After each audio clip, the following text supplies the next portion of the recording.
राम मर चुके हैं। क्यों? क्योंकि आज हर दिन महिलाओं का अपमान हो रहा है, हर दिन बेटियों के साथ दुर्व्यवहार किया जा रहा है, हर दिन महिलाओं से छेड़छाड़ की जाती है और हर दिन बेटियों को जलाया जा रहा है, महिलाओं को मारा जा रहा है। तो क्या वो राम जिन्होंने रावण के माता सीता के हरण करने के बाद लंका पहुंचकर उनका सर्वनाश कर दिया, क्या आज वो राम सच में मर चुके हैं? नहीं, राम मरे नहीं हैं, राम आज भी जिंदा है। और रही बात रावण की, कहते हैं कि रावण बहुत बुरा था। क्या रावण सच में बुरा था? नहीं, रावण राक्षस नहीं था, रावण तो एक योद्धा था। क्या किसी ने सुना है कि रावण ने किसी ऋषि को मार दिया हो, किसी आश्रम को तबाह कर दिया हो, कोई हवन कर रहा है उसको खंडित कर दिया हो? नहीं, रावण ने युद्ध किए, समस्त संसार को जीत लिया। रावण एक भगत भी था जिसने शंकर भगवान और दुर्गा को प्रसन्न किया और अपने साथ कर लिया। तो रावण बुरा नहीं था। आप सभी को पता है कि रावण ने जब सीता का हरण किया तो हरण करने का कारण क्या था? क्योंकि रावण की बहन थी जिसका नाम चंद्रमुखी और उसको शूर्पणखा के नाम से जाना जाता है। तो उनको जब राम और लक्ष्मण वन में मिले तो उन्होंने देखा कि राम बहुत सुंदर है, तो शूर्पणखा का मन किया कि मैं इससे विवाह करूंगा। लेकिन राम ने मना कर दिया। उसने कहा कि मैं पहले से विवाहित हूँ, और सीता की ओर इशारा करके कहा कि वो मेरी पत्नी है। शूर्पणखा को लगा कि यही कारण है कि ये मेरे से शादी नहीं कर रहे। तो उन्होंने क्या किया, वो सीता को मारने के लिए दौड़ी तो लक्ष्मण ने उसकी नाक काट दी। जब नाक कटी हुई शूर्पणखा रावण के पास पहुंची तो रावण को बहुत बुरा लगा, और लगना भी चाहिए, क्योंकि वो भी एक बहन का भाई था।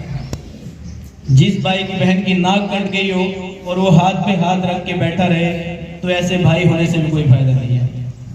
तो उसने उसका बदला लेने के लिए सीता माता का हरण किया। लेकिन जब उसको वो लंका लेके गया तो उसने कहा कि सीते, मैं तुमसे विवाह करना चाहता हूँ। लेकिन सीता ने मना किया कि नहीं, मैं तो शादीशुदा हूँ और तेरे को पता नहीं है कि राम जो संसार में सबसे शक्तिशाली हैं, ऐसे योद्धा की पत्नी हो। तो उसने कहा कोई बात नहीं है, तुम्हें 1 साल का टाइम देता हूँ।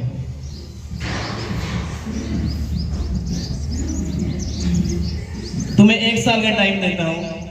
तो 1 साल तक, यानी कि 10 महीने माता सीता लंका में रही। 10 महीने तक रावण ने सीता को छुआ तक नहीं।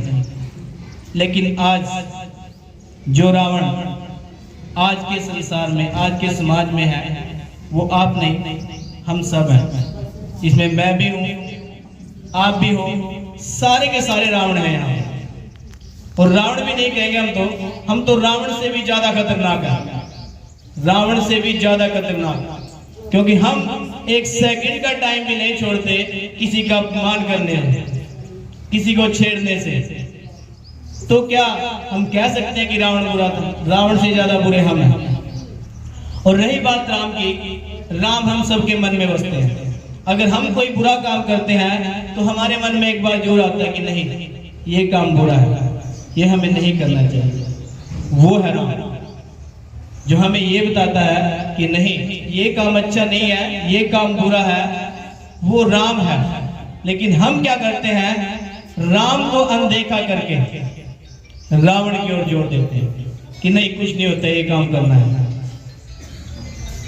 अब 3-4 ऐसी घटनाएं हैं जिनके बारे में अगर हम बात करें तो बात करने से भी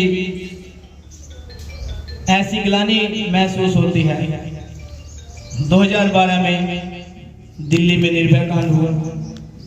उसके एक आरोपी को तो ये कहकर छोड़ दिया कि नाबालिग यानी 18 साल से पहले। 3 साल उसको बाल सुधार गृह में भेजा गया, उसके बाद छोड़ दिया।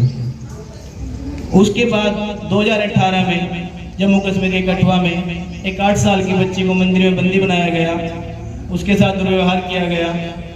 फिर 2019 में प्रियंका रेड्डी, आप सभी को उसका तो पता ही होगा क्योंकि बहुत ज़्यादा वायरल हुई ये वीडियो। प्रियंका रेड्डी को उठाया, उसको जला के मार दिया। तो ऐसी ऐसी घटनाएं जब समाज में होती हैं तो लगता है कि हाँ, अब फिर से राम की जरूरत है। लेकिन राम, एक राम आ सकता है। हर घर में राम कहाँ से आएंगे? क्योंकि रावण तो हर घर में पैदा हो गया। इसको कैसे बदला जा सकता है?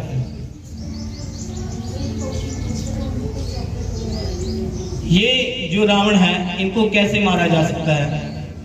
इसके लिए हमें किसी अस्त्र शस्त्र की जरूरत नहीं है, हमें दूसरों को बदलने की जरूरत नहीं है, हमें जरूरत है अपने आप को बदलने की।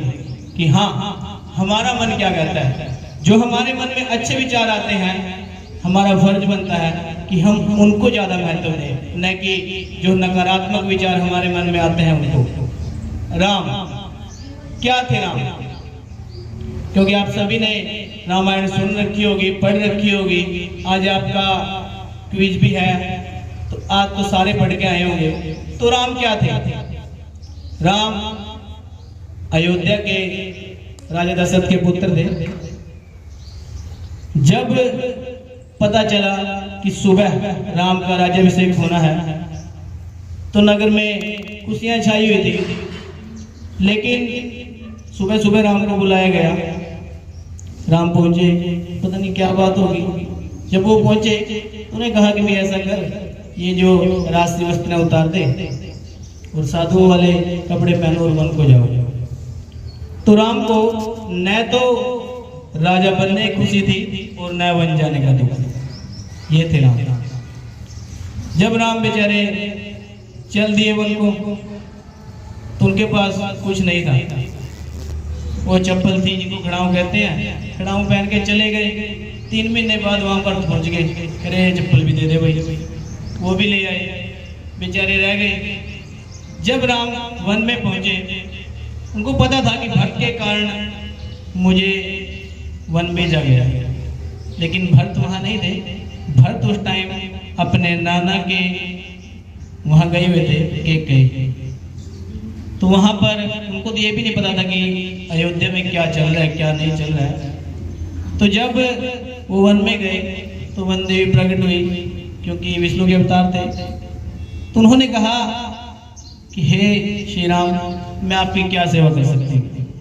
तो श्री राम ने कहा कोई बात नहीं, सेवा करने की जरूरत नहीं है। मैं यहाँ वन में जीवन व्यतीत करने के लिए आया हूँ। मेरे को आदेश है कि मुझे वन में रहना है, तो मैं वन में रहूँगा। लेकिन अगर आप कुछ करना चाहती हो तो ऐसा करो कि जहाँ से मैं आया हूँ उस मार्ग पर जितने भी कांटे हैं वो सारे कांटे हटा दो। तो वन देवी ने सोचा कि भाई ये तो आ चुके हैं, अब मैं कांटे क्यों हटाऊं? तो पूछा, हे प्रभु, अगर आप बुरा ना माने तो मैं एक सवाल पूछूं? कह रहे हाँ जी। कह रहे अब आप तो आ चुके हो यहाँ, तो अब उस मार्ग से मैं कांटे क्यों उठाऊं? तो उसने कहा कि मेरे को पता है कि भरत जब भी अयोध्या पहुंचेगा, उसे पता चलेगा कि राम वन में चले गए, तो मुझे ढूंढता हुआ जरूर आएगा। तो वो समझी, हाँ ये तो उसके लिए साफ करने के लिए कह रहा है। लेकिन उनके मन में फिर भी जिज्ञासा थी और पूछा, क्या अयोध्या के जो राजा बनने जा रहे हैं भरत, क्या वो इतने नाजुक हैं कि हाँ कांटों से भयभीत हो जाएंगे? तो राम ने कहा कि नहीं, वो तो इतने बलशाली हैं कि जो इंद्र का वज्र है वो भी उनसे टकराकर चूर चूर हो जाएगा। लेकिन अगर भरत को रास्ते में आते हुए एक भी कांटा लगा तो वह तो ये सोचकर मर जाएगा कि मेरा भाई राम इस रास्ते से गया है, तो उसको कितने कांटे लगे होंगे। ये थे राम। जब लक्ष्मण ने कहा कि हम वन में क्यों जा रहे हैं, अगर आपको लगता है कि हाँ भरत के कारण हमें यहाँ से जाना पड़ रहा है, तो हम क्या करते हैं, युद्ध करके राज्य जीत लेते हैं। भाई भरत से युद्ध करेंगे और अयोध्या के राजा बन जाएंगे। तो राम ने बहुत सहज भाव से कहा कि मैं किससे युद्ध करूं? जिस पिता ने माता को वचन दिया था, क्या मैं उस वचन से युद्ध करूं? जो हमारा छोटा भाई है, जिसको ये भी नहीं पता है कि हाँ यहाँ चल क्या रहा है, क्या मैं उससे युद्ध करूं? राम ने कहा कि ये जो भी हो रहा है ये सारा अच्छा हो रहा है, क्योंकि वन में ऐसे ऐसे लोग हैं जिनको हमारी सहायता की जरूरत है, तो हमें वहां पहुंचना पड़ेगा। जब वो वहां पर गए तो कुछ समय बीता था। उसके बाद सुपर्णखा आई, सुपर्णखा की नाक काट दी गई। रावण आया, सीता को उठा के ले गया। बेचारों को ये भी नहीं पता कि हाँ सीता है कहाँ, लेकिन फिर भी हिम्मत नहीं आ रही। सोचा कोई बात नहीं, ढूंढ लेंगे, कोई ना कोई तो मिलेगा जो ये बता देगा कि सीता कहाँ है। अगर वो चाहते तो जहां पर वो उस समय रह रहे थे, दंडक वन में रह रहे थे, सबसे पहले 4 साल उन्होंने चित्रकूट पर्वत पर बिताए, फिर 10 साल दंडक वन में। वहां पर उन्होंने पंचवटी जो स्थान था वहां पर कुटिया बनाई, तो वहां से सीता को उठा के ले गया। और जहां पर पंचवटी थी वहां से थोड़ी ही दूरी पर उनके नाना का जो राज्य था, कौशल नगर। अगर वो चाहते भाग के जाते कि नाना नाना ऐसा हो गया, सीता को तो कोई उठा के ले गया, मेरे साथ चलो, सेना भेजो, लेकिन उन्होंने धैर्य बनाए रखा, उन्होंने अपने साहस को कायम रखा और ये सोचा कि मैं चलता हूं, आगे कोई ना कोई तो जरूर मिलेगा। राम ने क्या किया, किसी राजा को अपने साथ नहीं लिया, क्योंकि राम की वैसे हर जगह पर अच्छे जो विचार वाले मानते थे उनको, उनका आदर सम्मान होता था, लेकिन फिर भी राम ने किसी राजा से सहायता नहीं ली। उन्होंने वंचितों को अपने साथ लिया। जैसे सुग्रीव था, सुग्रीव को भी बाली ने राज्य से निकाल दिया था। दोनों भाई थे, दोनों एक दूसरे से बहुत प्यार करते थे, लेकिन ऐसा हुआ कुछ कि बाली ने सुग्रीव को निकाल दिया और सुग्रीव की पत्नी थी तारा, और तारा को उसने उठा लिया। तारा का शोषण कर रहा था वो, तो राम ने देखा कि भाई ये तो गलत हो रहा है बहुत ज्यादा।